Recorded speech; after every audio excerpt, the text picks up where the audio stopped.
Dear students, जल प्रदूषण के भाग द्वितीय में हम जल प्रदूषण के जो विभिन्न प्रकार हैं उन प्रकारों के बारे में विस्तृत अध्ययन करेंगे। जल प्रदूषकों की प्रकृति के आधार पर जल प्रदूषण 4 प्रकार का होता है। भौतिक प्रदूषण, इसमें जल की गंध, तापमान, रंग, घनत्व, स्वाद तथा उसमें गुणों में परिवर्तन होता है। रासायनिक प्रदूषण, जल में विविध उद्योगों तथा अन्य स्रोतों से मिलने वाले रासायनिक कारकों व पदार्थों के कारण होता है।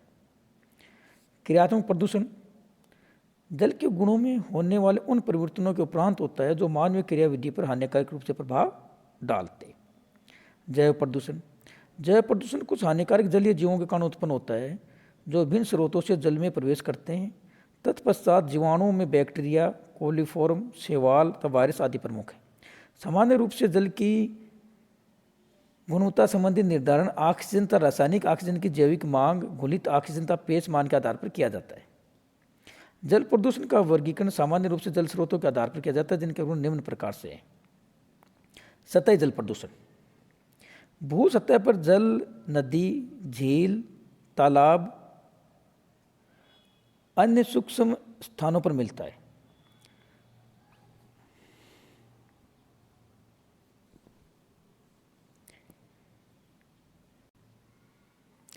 धरातलीय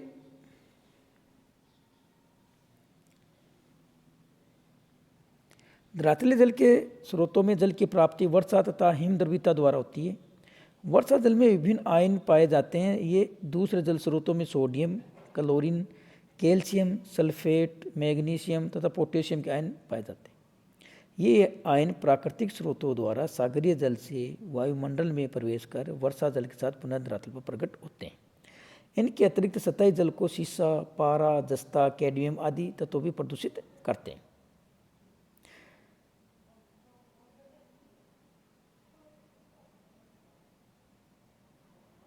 धरातलीय जल प्रदूषण के मुख्यतः 8 भागों में अपन विभाजित कर सकते हैं जो निम्नलिखित हैं। घरों के अंदर जो हमारे मैखाने, लेटबाथ जो होते हैं, औद्योगिक अपशिष्ट, पादप पोषक तत्व तथा विलीय तत्व, संक्रामक कारक, कणीय पदार्थ, रासायनिक तत्व, निसर्त उष्मा, रेडियोधर्मी कारक, जैव रासायनिक तत्व आदि।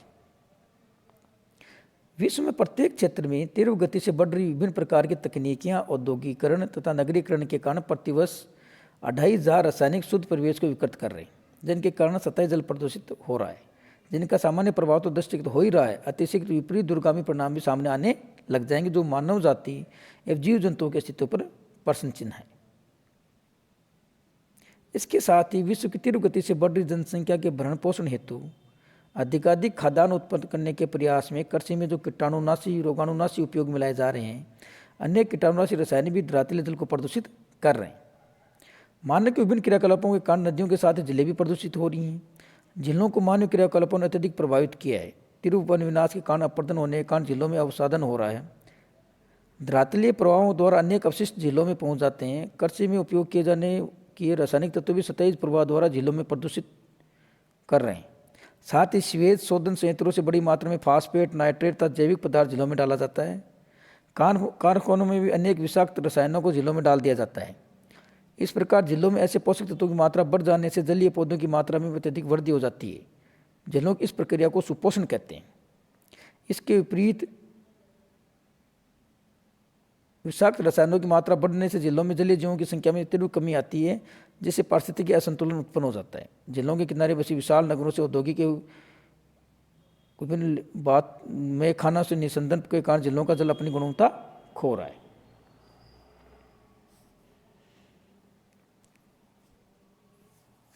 दूसरा, सागरीय जल प्रदूषण, ओशियनिक वाटर पॉल्यूशन।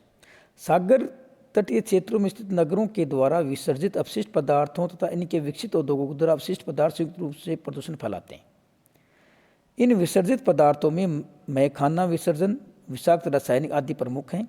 अनियोजित ढंग से इन तटीय नगरों से विसर्जित पदार्थ सागरीय जल की गुणवत्ता में ह्रास ला रहे हैं, जिनका प्रत्यक्ष प्रभाव सागरीय जीवों पर पड़ रहा है। मूंगा जीव एवं मत्स्य जीवन सागरीय प्रदूषण के कारण अपने अस्तित्व के लिए संघर्ष कर रहे हैं।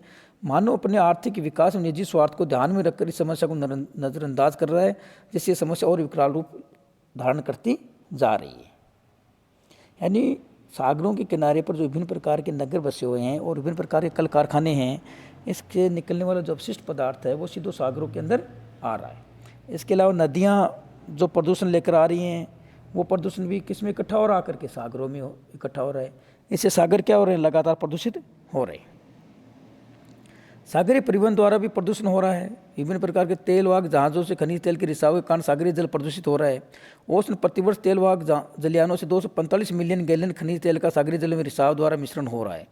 इसके अतिरिक्त सागरीय तेल कुओं से भी रिसाव व आग द्वारा भी प्रदूषण को बढ़ावा मिलता है। युद्ध के दौरान खनिज तेल को सामरिक अस्त्र के रूप में उपयोग करते समय भी कुछ अंश सागरीय जल में मिश्रित हो जाता है।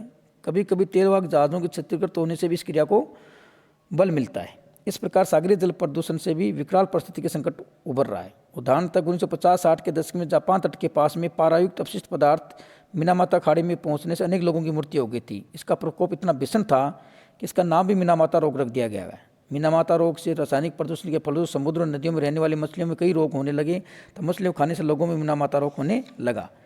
इस रोग में जो हमारा स्नायु तंत्र है उससे संतुलन बिगड़ने लगता है और व्यक्ति मानसिक और शारीरिक दोनों प्रकार से कमजोरी महसूस करने लगता है। तो ये जो मिनामाता रोग है जो पारे के कारण फैलता है, ये प्रश्न कई बार विभिन्न प्रकार की परीक्षाओं में पूछा गया है। इसलिए आप स्पेशल रूप से इस बात का ध्यान रखें कि मिनामाता रोग किसके कारण फैलता है, जल प्रदूषण के कारण फैलता है, किस कारक के कारण फैलता है, किस तत्व के कारण फैलता है, पारे के कारण फैलता है। ये सबसे पहले कहाँ पर पाया गया था, ये सबसे पहले जापान में पाया गया था। ये किस पर प्रभाव डालता है मिनामाता रोग, व्यक्ति के स्नायु तंत्र नर्वस सिस्टम पर प्रभाव डालता है, जिस कारण व्यक्ति अपना शारीरिक और मानसिक संतुलन नहीं बना पाता।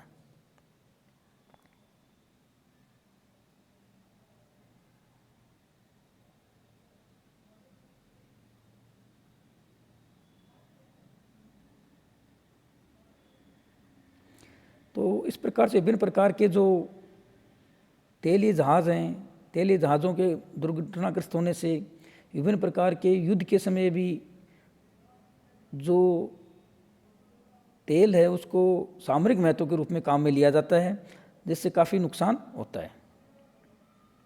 समुद्री प्रदूषण के कारण व निवारण।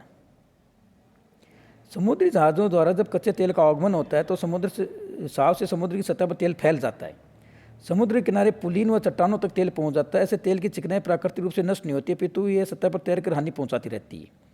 इसी कारण जो पारिस्थितिकी संतुलन वो बिगड़ जाता है और इस चिकनाई को प्रभावशाली तरीके से हटाना अनिवार्य हो जाता है।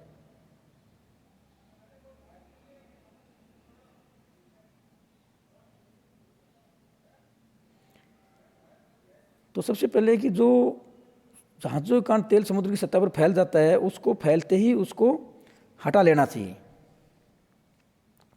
समुद्री जहाज़ों के हलों व नटों आदि पर एंटी फाउलिंग एजेंट लगाया जाता है ताकि उन पर बार्नकल्स न चिपके। इस पदार्थ से सागर प्रदूषित होता है। एंटी फाउलिंग एजेंट की वर्ष में 2-3 बार कोटिंग की जाती है ताकि इसका प्रभाव बना रहे। इसमें टीबीटी प्रदूषक होता है जो समुद्र में घुल जाता है, तट पर यह प्रदूषण पहुंच जाता है। इससे समुद्र की सतह पर मछली और सेलफिश गंभीर रूप से प्रभावित हुए हैं।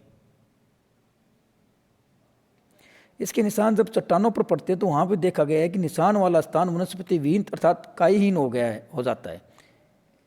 परमाणु संयंत्रों के अवशेष समुद्र में डाल दिए जाते हैं जो एक गंभीर समस्या बनते जा रहे हैं। इस प्रकार के कचरे को समुद्र के बजाय कहाँ डाला जाए और समुद्र को इससे कैसे बचा जाए, इस पर परमाणु संयंत्रों के उपयोगकर्ता, निर्माता, वैज्ञानिक आदि मिलकर के विचार विमर्श करें और समस्या का समाधान खोजें।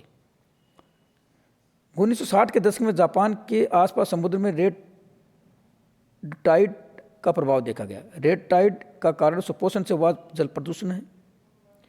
सुपोषण के कारण घरों से निकलने वाला अवशेष पानी समुद्र में मिलना है।